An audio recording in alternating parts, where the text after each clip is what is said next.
Hey guys, it's Maddie, and today we are super excited to show you guys our newest series called Trucking Culture, which will cover all kinds of music, movies, and other media that have made a major impact on the trucking industry. For our first episode, we figured we would dive right into the fan favorite freight-haulin film, Smokey and the Bandit. But before we begin, if you've enjoyed our videos this far and you'd like to help us continue to create more content, please consider joining our Patreon community by visiting patreon.com/JacksChromeShow. Those of you who become patrons will be treated to a video VIP pass with exclusive early access to all new episodes such as this one, as well as receive free decals, t-shirts, and truck posters. Interested in becoming part of our Patreon? Please visit the patreon.com/JacksChromeShow link in the description box below. And remember, folks, if your rig don't shine, you don't know Jack.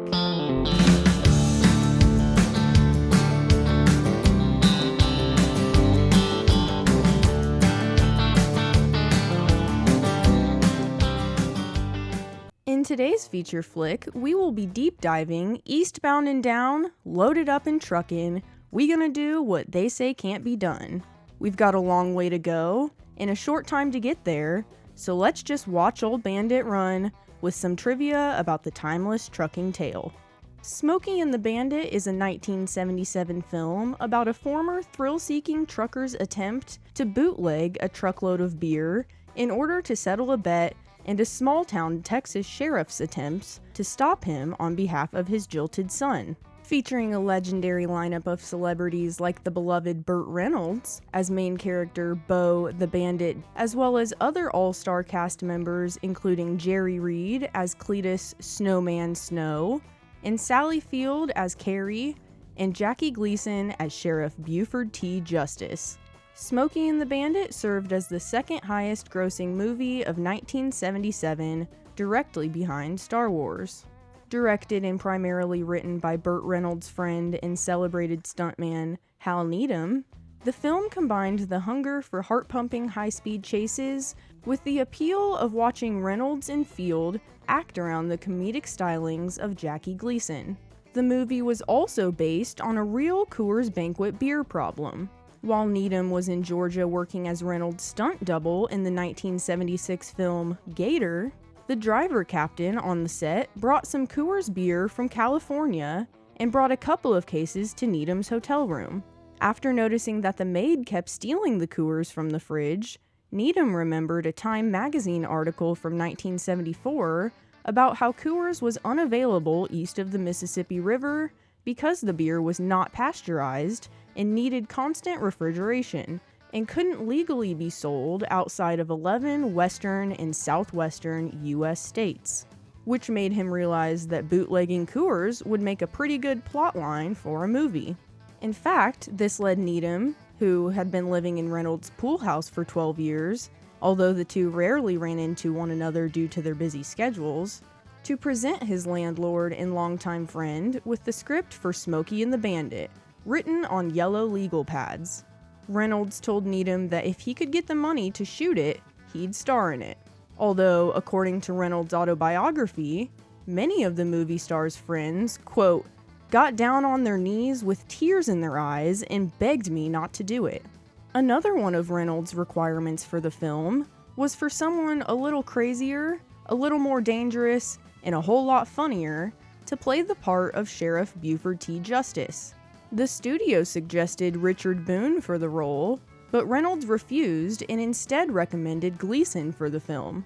Perhaps Reynolds was so particular about who played the part because the role was based on some bitch of a Florida police chief that Reynolds' father knew in real life.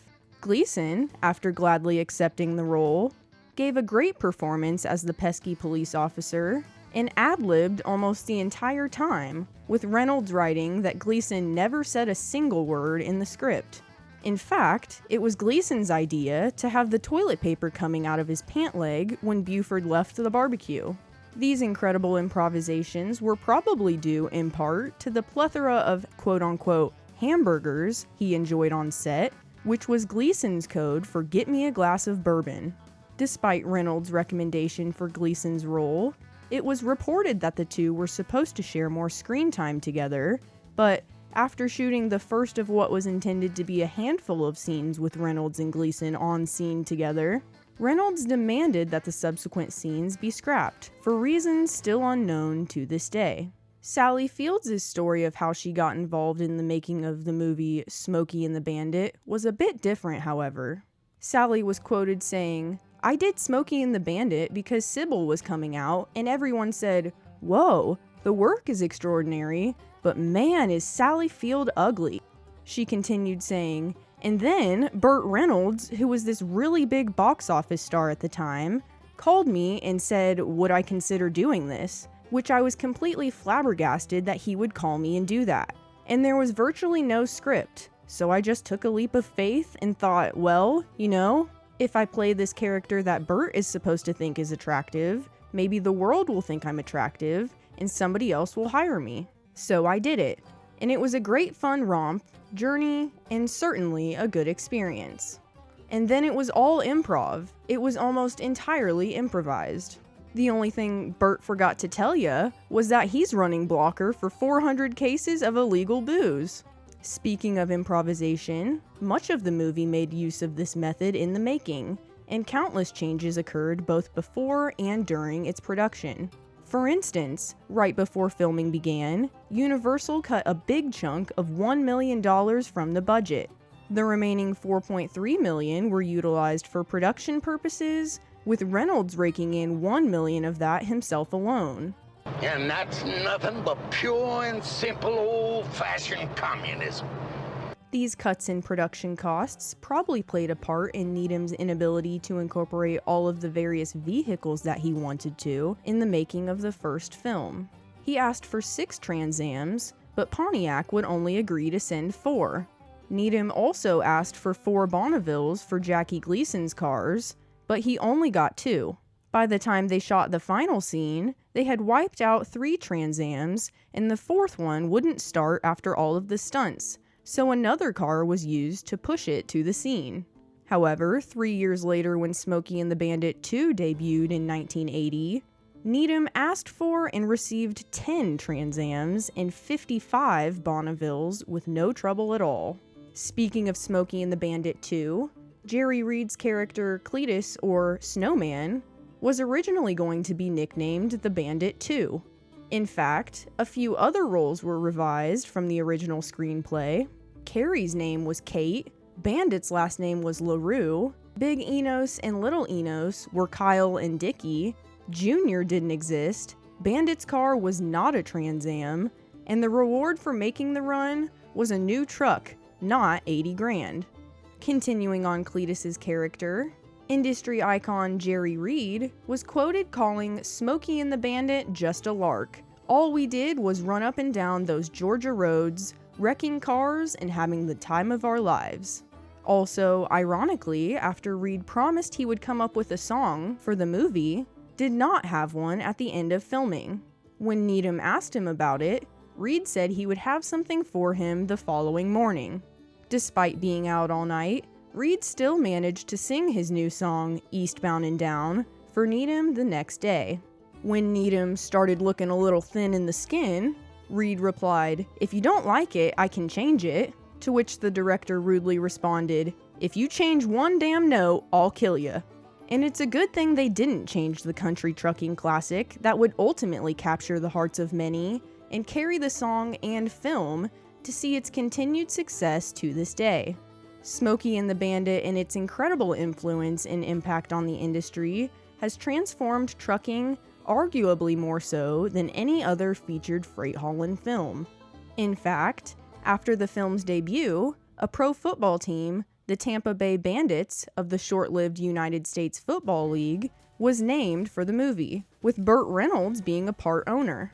The president of Pontiac also even promised Reynolds a free car every year for life, after an over 70% sales increase directly influenced by Smokey and the Bandit's debut. We'd like to end this episode with a reminder for you truckers out there. So keep your foot hard on the pedal, son, never mind them brakes. Let it all hang out, 'cause we got a run to make. For the good old American life, for the money, for the glory, and for the fun. Mostly for the money. Thank you so much for watching our all-new Trucking Culture series featuring Smokey and the Bandit. Before you leave, make sure you like the video, check out the other videos on our channel, and subscribe. We have finally reached our goal of 20K subscribers, so thank you all so much for your support for the show. Next stop, 50K.